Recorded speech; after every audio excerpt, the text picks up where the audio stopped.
Hello friends, कैसे हैं आप सब। आई होप आप सब अच्छे होंगे। और आपके सामने जो मैं चैप्टर लेके आ रहा हूँ वो है पंचायती राज। दोस्तों, इस चैप्टर को शुरू करने से पहले मैं एक चीज़ क्लियर कर दूँ आप सबके सामने कि इसके पहले पॉलिटी के बहुत सारे वीडियो आ चुके हैं जो कि आपको पॉलिटी के प्लेलिस्ट में मिल जाएंगे। पॉलिटी की प्लेलिस्ट का लिंक डिस्क्रिप्शन में इस वीडियो के नीचे आपको दे दिया जाएगा। और साथ ही साथ ज्योग्राफी, हिस्ट्री, उसके बहुत सारे वीडियो और नेक्स्ट इंपॉर्टेंट जो फैक्ट्स बेस्ड क्वेश्चन आते हैं, रिवीजन, प्रैक्टिस सेट, सब कुछ अलग अलग प्लेलिस्ट में दिया गया है। तो आपको क्या करना है, आपको उन सारे प्लेलिस्ट को विजिट करना है। विजिट करने के साथ उस पर एक बेहतर कैचअप बनानी है, एक पकड़ बनानी है, उसको रिवीजन करना है। और जो भी मैं फ्री पीडीएफ देता हूँ टेलीग्राम में, जिसका लिंक डिस्क्रिप्शन में है, तो टेलीग्राम जरूर ज्वाइन करिए ताकि वहाँ से ज्योग्राफी के मैक्सिमम, करंट अफेयर्स के सबके पीडीएफ मैं फ्री ऑफ कॉस्ट देता हूँ, तो आप वहाँ से पढ़ पाएँ।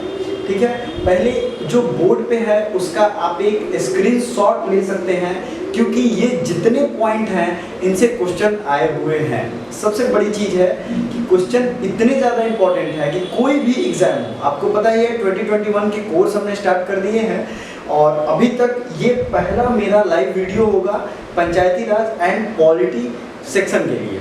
जिनका भी लॉ का एंट्रेंस है या BA LLB, BHU, BA arts, या फिर आप कोई कॉम्पिटिटिव एग्जाम दे रहा हूँ, BPSC, UPSC, CDS, CAPF, सब मैंने कवर अप कराया है इस क्वेश्चन में। तो आप इसका एक स्क्रीनशॉट ले लें।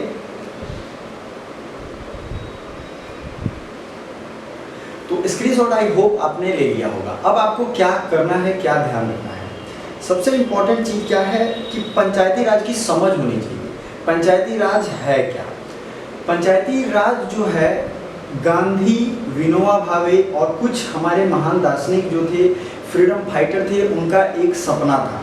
ठीक है, अगर मैं कहूँ तो इसकी शुरुआत, आप बोर्ड पे आपने स्क्रीनशॉट लिया होगा, तो आपको इसकी शुरुआत मिलती है लॉर्ड रिपन 1882 के टाइम से। एक ऑथोराइजेशन की बात करें, लॉर्ड रिपन जो था ये 1882 में डेमोक्रेटिक सेल्फ गवर्नमेंट का कॉन्सेप्ट ये लाता है मद्रास प्रोविंस में। कहाँ लाता है? मद्रास प्रोविंस में। ये आपको ध्यान रखना है। ठीक है, मद्रास प्रोविंस में डेमोक्रेटिक सेल्फ गवर्नमेंट ये एक तरीके से लागू करने का क्वेश्चन आता है एग्जाम में भी। ठीक है, किसने किया था? तो लॉर्ड रिपन ने 1882 में। मद्रास स्टेट भी आप याद रख सकते हैं। अब हमारे भारत में जब भारत को आज़ादी मिली उसके बाद के पहलुओं पे हम ज़्यादा ध्यान देंगे। क्यों? क्योंकि क्वेश्चन तो वहीं से बनते हैं। सबसे इम्पोर्टेंट क्या है कि भारत जब आज़ाद हुआ तो फ्रीडम फाइटर्स के मन में गांधी जी का सपना, इसको मूर्त रूप देने की योजना बनी, लेकिन इसे उस समय नहीं लाया गया। ये एक योजनाबद्ध तरीके से आया, कई कमिटीज़ बनी, कितने डिलीवरेशन हुए, कितनी सरकारें गई, फिर जाके ये लास्ट में 1993 में पास होता है। पूरे प्रोसेस को हम लोग अच्छे से देखेंगे। जितने भी पिछले चैप्टर हैं पॉलिटी के प्लेलिस्ट में जरूर देखो, क्योंकि बहुत ही बेसिक कॉन्सेप्ट वहाँ मैंने आपको बताए हैं। सबसे पहला कमेटी हम लोग इसलिए देखेंगे कि कमेटी के थ्रू ही इसका डेवलपमेंट होता है। ठीक है, कमेटी सबसे पहला जो आया था वो था बलवंत राय मेहता कमेटी। इसके पहले CDP आपको याद रखना चाहिए। भारत सरकार ने 1953 में कम्युनिटी डेवलपमेंट प्रोग्राम शुरू किया था। 1953 में कम्युनिटी डेवलपमेंट प्रोग्राम शुरू किया था। ठीक है, उसको बेहतर देखरेख करने के लिए एक कमेटी बनाई गई। ठीक है, और उसने 1957 में अपना रिपोर्ट दिया। अब प्लीज इसे अगर अभी भी आपने स्क्रीनशॉट नहीं लिया तो ले लीजिए।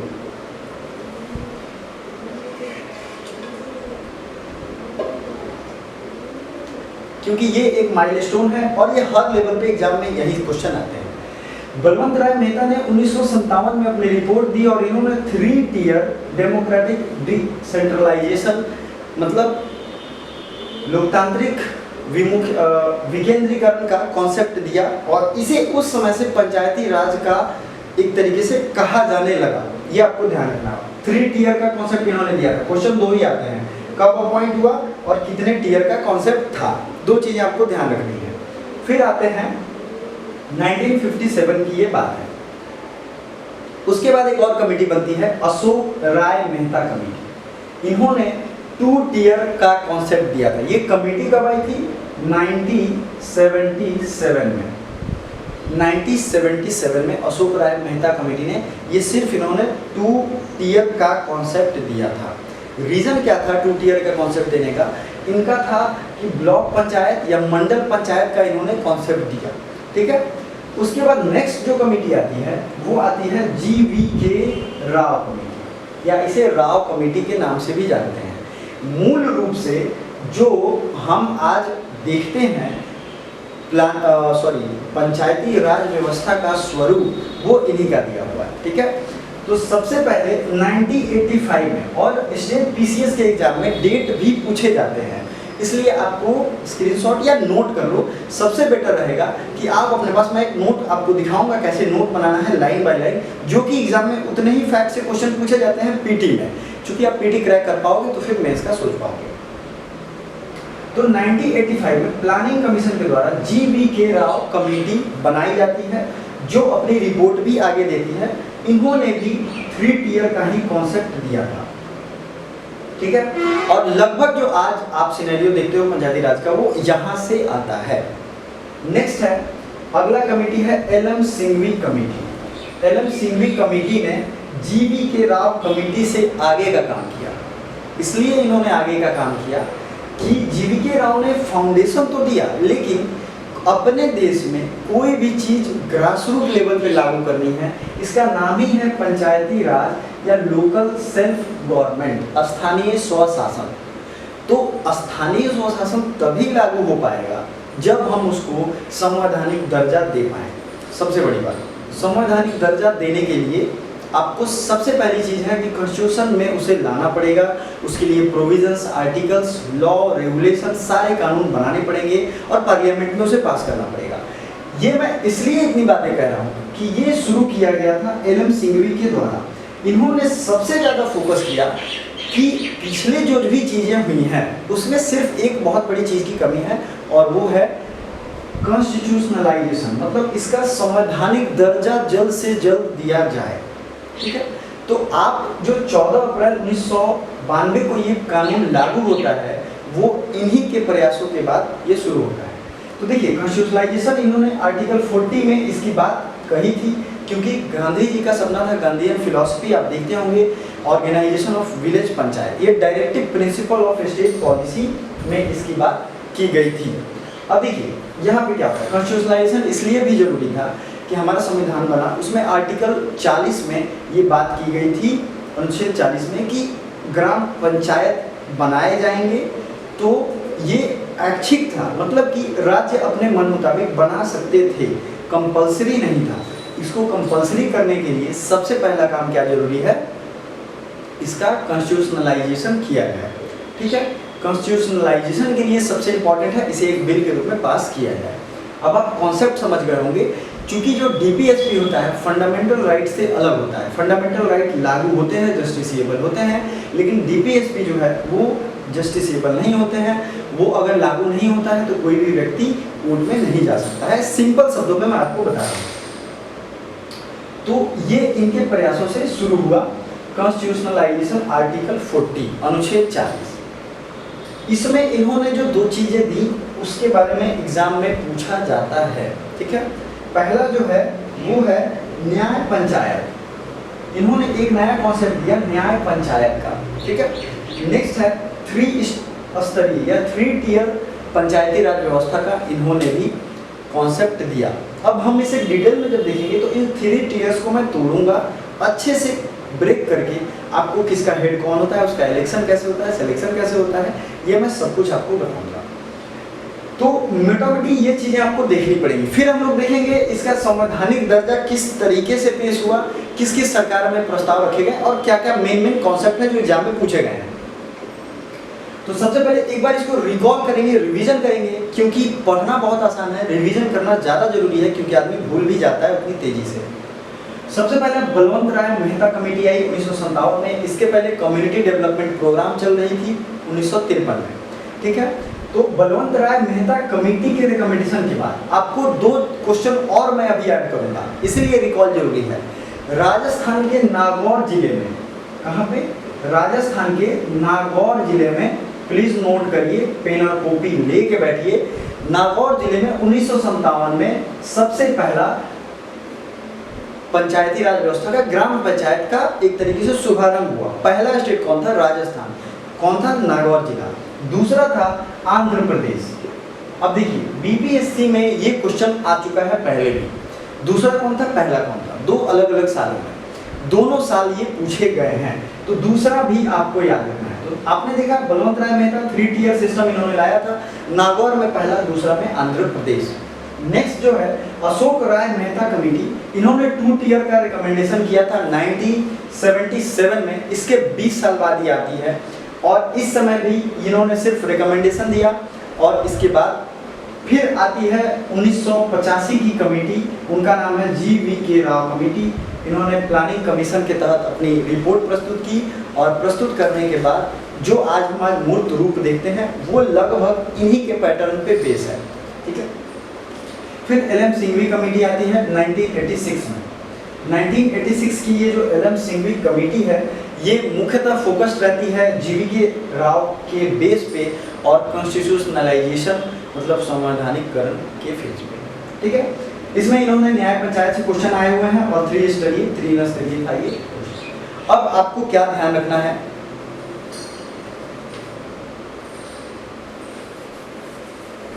तो जो भी बच्चे नोट कर रहे हो प्लीज नोट कर लें। मैं ऊपर से इसे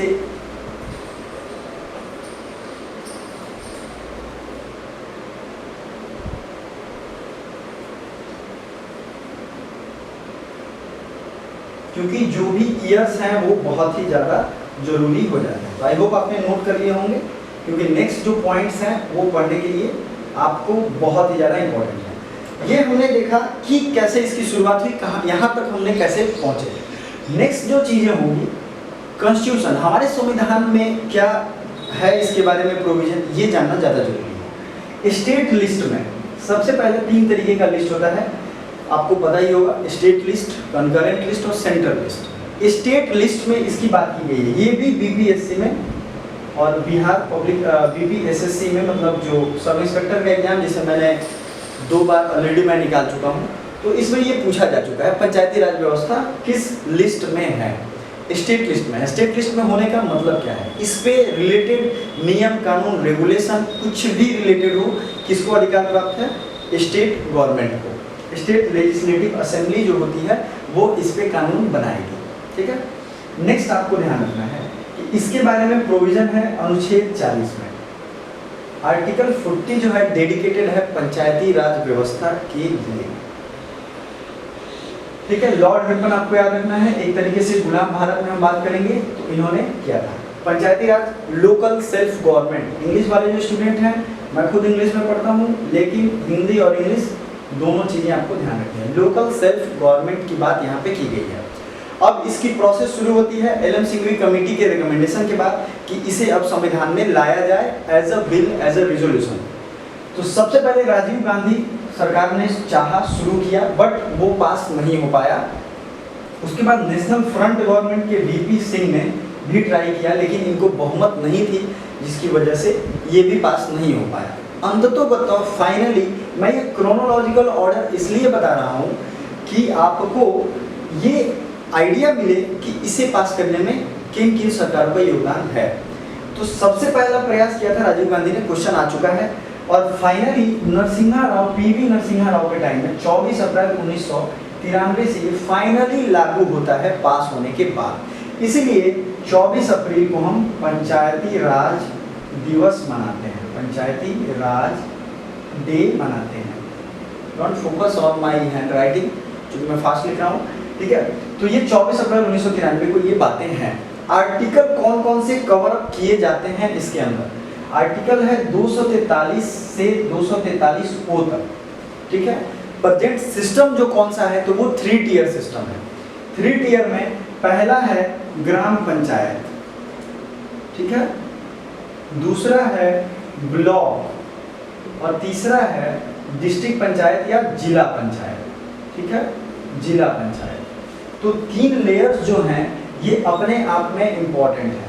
अभी का ये कंस्ट्रक्शन है ग्राम पंचायत, ठीक है, और ब्लॉक दूसरा है जिला स्तर के पंचायत। अब इसके क्या संरचना है, क्या क्या पॉसिबिलिटी है, सब कुछ मैं बताऊंगा, लेकिन तब तक मैं चाहता हूं कि आप ये तीनों गवर्नमेंट की बातें इनको प्लीज नोट कर लें। आर्टिकल 243 से 243 3 टियर पार्ट शेड्यूल 11, पार्ट जो एक नया जोड़ा गया, भाग जोड़ा गया 9, और शेड्यूल जो जोड़ा गया अनुसूची वो जोड़ा गया 11। तो ये बेसिक फैक्ट्स हैं। अगर ये फैक्ट्स आपको याद हैं तो एग्जाम में पीटी में आपके क्वेश्चन नहीं छूट सकते हैं, तो प्लीज नोट करें। तब तक मैं schedule 11 part 9 3 tier government system है, आर्टिकल 243 से 243 वो है। चाहें तो आप स्क्रीनशॉट भी ले सकते हैं, चूंकि ये मिक्स हो जाता है इसलिए आपका नोट करना सही रहता है। Please note it down.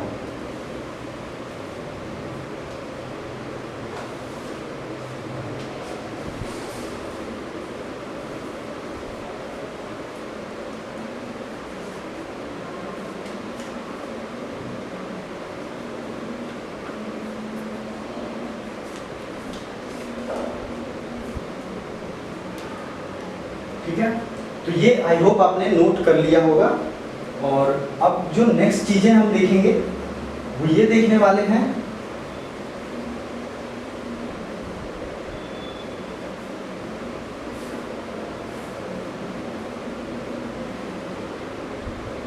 कि चूंकि 1993 से ये पार्लियामेंट में लागू है, उसके बाद सबको ऑब्लिगेशन हो गया, सारे स्टेट को ये लागू करना था। ठीक है, all of the state have to implement this policy, आपको ये लागू करना है। तो सबसे इंपॉर्टेंट इसमें जो कॉन्स्टिट्यूशनल ऑब्लिगेशन होता है, दो तरीके के प्रोविजन होगा। एक तो होता है कंपल्सरी, कंपल्सरी होगा, दूसरा वॉलंटरी होगा। अब इस कॉन्सेप्ट को समझिए, संविधान में ये प्रोविजन किया गया कि कंपल्सरी क्या हो सकता है, वॉलंटरी क्या हो सकता है। कंपल्सरी प्रोविजन जो भी होगा उसमें खास करके इन सब चीज़ों की चर्चाएं की गई थी जो आपको पंचायती राज व्यवस्था के अंतर्गत करना ही है। जैसे कि आपको 3 टियर गवर्नमेंट सिस्टम रखना है, ठीक है, ये कंपल्सरी है। लेकिन आपको अपने ज्योग्राफी, अपने कल्चर, मान लो जैसे नागालैंड में कल्चर अलग है तो वहाँ पे मॉडिफिकेशन कर सकते हैं थोड़ा बहुत उसके ग्राम पंचायत की सभा या ऑर्गेनाइजेशन के लिए। लेकिन ये सिर्फ वॉलंटरी में होगा, कंपल्सरी सबको लागू करना है। कुछ कुछ जैसे कि हर किसी को ये राइट होगा कि वो यहाँ पे कॉन्स्टिट्यूशनल ऑब्लिगेशन में स्टेट लेजिस्लेशन का जो भी पास होगा, कंपल्सरी में स्टेट लेजिस्लेशन के द्वारा जो भी पास होगा उसको यहाँ इम्प्लीमेंट करना है। तो इस तरीके का एक आप नोट बनाओगे जिससे सारी चीज़ें एक तरीके से लाएंगे, कॉन्सेप्ट क्लैरिटी होगा, फिर आपको वो इजीली समझ पाएंगे। स्टेट लेजिस्लेचर जो भी कानून बनाती है उसे कंपल्सरी लागू करना होगा, और वॉलंटरी में है, ऐच्छिक है, मतलब आप करेंगे तो ठीक है, नहीं करेंगे तो भी कोई बात नहीं है। सबसे पहले होता है इसमें 3 टियर सिस्टम में ग्राम सभा। ग्राम सभा इसमें जो भी होगा विलेज असेंबली से कह सकते हैं, जितने भी लोगों का नाम वोटर लिस्ट में होता है, इलेक्टोरल लिस्ट में होगा, जितने भी लोगों का नाम वो इसके मेंबर होते हैं ग्राम सभा के। ठीक है, ये क्या होते हैं, ग्राम सभा के मेंबर होते हैं। इसमें कॉमन डिस्कशन, किस क्षेत्र में, एग्रीकल्चर के क्षेत्र में क्या सुधार चाहिए और किसी क्षेत्र में भी सुधार करने की जरूरत है तो वो कैसे होगा, इससे रिलेटेड सारे नियम कानून यहाँ पे होने चाहिए। अगला है ब्लॉक लेवल पे, लेकिन ब्लॉक लेवल से जाने से पहले आपको मैं यहाँ बता दूं, एक ग्राम में होता है ग्राम न्यायालय। ये आपने सुना भी होगा और ये आपने गांव में देखा भी होगा। ग्राम न्यायालय का हेड जो होता है वो होता है सरपंच, और हर वार्ड में एक पंच होता है, उनकी मदद से ये सरपंच जो है न्याय व्यवस्था को लागू करते हैं। तो ये 10,000 तक के मामले ये अपने अंदर सुनवाई कर सकते हैं। 10,000 के बाद का अगर होगा तो उसे डिस्ट्रिक्ट कोर्ट में जाना पड़ेगा। ठीक है, फिर आते हैं ब्लॉक लेवल। ब्लॉक लेवल पे होते हैं प्रमुख। ठीक है, क्या होते हैं, प्रमुख। जिले स्तर पे बात करेंगे तो यहाँ पे क्या होते हैं, पार्षद, जिलाध्यक्ष, एक तरीके से कह सकते हैं इसे। ठीक है, तो तीनों लेवल पे ये 3 टियर्स ऑफ गवर्नमेंट सिस्टम है। इनका इलेक्शन कैसे होता है। दो चीज़ें यहाँ आपको ध्यान रखनी है, प्लीज़ आप इसे नोट कर लो। ग्राम न्यायालय, सरपंच, और हम एक एक करके तीनों को देखेंगे कि तीनों में इलेक्शन का प्रोसेस क्या है। इनके जो सभा के मेंबर होते हैं, ठीक है, ध्यान से सुनिए, सभा के जो मेंबर होते हैं उनको चुना जाता है डायरेक्ट मेंबर या सदस्य। सदस्य चुने जाते हैं डायरेक्ट, ठीक है। लेकिन किसी किसी लेवल पे इनके हेड को डायरेक्ट भी चुना जाता है, किसी किसी लेवल पे इनडायरेक्ट भी चुना जाता है, ठीक है। तो ये आपको याद रखना है, ग्राम सभा हो या ब्लॉक हो, इनके मेंबर जो है वो डायरेक्ट जिले में भी चुने जाते हैं। लेकिन ग्राम सभा का जो है मुखिया होता है उसका डायरेक्ट इलेक्शन होता है, ये आपको ध्यान रखना है। बट ब्लॉक लेवल का जो हेड होगा, प्रमुख, उसका इनडायरेक्ट होता है, और जिला लेवल पे जो होगा उसका भी इनडायरेक्ट होता है। अब आपको बात ये समझनी है, मेंबर सारे डायरेक्टली चुने जाएंगे, लेकिन जो प्रमुख होंगे और जिला लेवल 3 टियर में जिला लेवल की जो होगी पंचायती राज व्यवस्था, उसके हेड जो होंगे वो इनडायरेक्टली चूज किए जाएंगे। किसके, कहाँ से चूज किए जाएंगे, तो जो मेंबर होते हैं ब्लॉक लेवल पे इलेक्टेड होते हैं उनमें से ये चूज किया जाता है। ये बेसिक कॉन्सेप्ट है, आपको ध्यान रखना है। ग्राम सभा, ग्राम पंचायत का वर्क क्या होता है, फंक्शन क्या होगा, कार्यक्षेत्र क्या होगा, इसको समझने के लिए हर एक ग्राम पंचायत में टैक्सेशन की व्यवस्था कैसी होनी चाहिए, किस एग्रीकल्चर फील्ड में क्या डिमांड्स होनी चाहिए, ये सब जो है वो होगा यहाँ पे, ठीक है। आपको ये ध्यान रखनी है 3 टियर सिस्टम। इसमें रिजर्वेशन की पॉलिसी होगी, उस जगह रिजर्वेशन जो है वो होगा 33% कंपल्सरी है, लेकिन बिहार जैसे स्टेट में ये 50% हो चुका है, ठीक है। चेयरपर्सन जो है ये आपने देख लिया, रिजर्वेशन पॉलिसी वो है। पावर एंड फंक्शन की अगर बात करेंगे तो मैंने बताया कि इनके पावर्स से रिलेटेड बहुत ज़्यादा सवाल नहीं पूछे जाते हैं पीटी में, लेकिन नॉर्मल फंक्शन ये होता है। State finance commission, state finance commission बनाया जाता है ताकि जो है एक रेगुलर वित्तीय सहयोग दिया जा सके पंचायती राज सिस्टम, ठीक है, पंचायती राज व्यवस्था को ये दिया जा सके स्टेट फाइनेंस कमीशन के द्वारा, जो कि राज्यपाल के द्वारा नियुक्ति की जाती है। तो मेनली ये सारी चीजें बहुत ही ज्यादा इंपॉर्टेंट है आपके एग्जाम पॉइंट ऑफ व्यू से, जो आपको समझनी है। इसके अलावा जो भी प्लेलिस्ट में और भी वीडियोज हैं उसे जरूर देखिएगा, और बाकी वीडियो और भी आएंगे, हर सब्जेक्ट के आएंगे, प्रैक्टिस सेट भी हैं, तो आप लगा सकते हैं। पंचायती राज पे जल्द से जल्द हम लोग प्रैक्टिस सेट लाने की कोशिश करेंगे एग्जाम पॉइंट ऑफ व्यू से। डिस्क्रिप्शन में जितने भी लिंक है सबको देखिए, टेलीग्राम ज्वाइन करिए, जब पीडीएफ जो भी होंगे प्रैक्टिस सेट या चैप्टर के वो हम वहाँ प्रोवाइड कराएंगे। Thank you so much for watching. Comment करके जरूर बताइए ये कैसा लगा, कॉन्सेप्ट क्लियर हुआ या नहीं, या और बेहतर आपको समझने की जरूरत है। Thank you so much.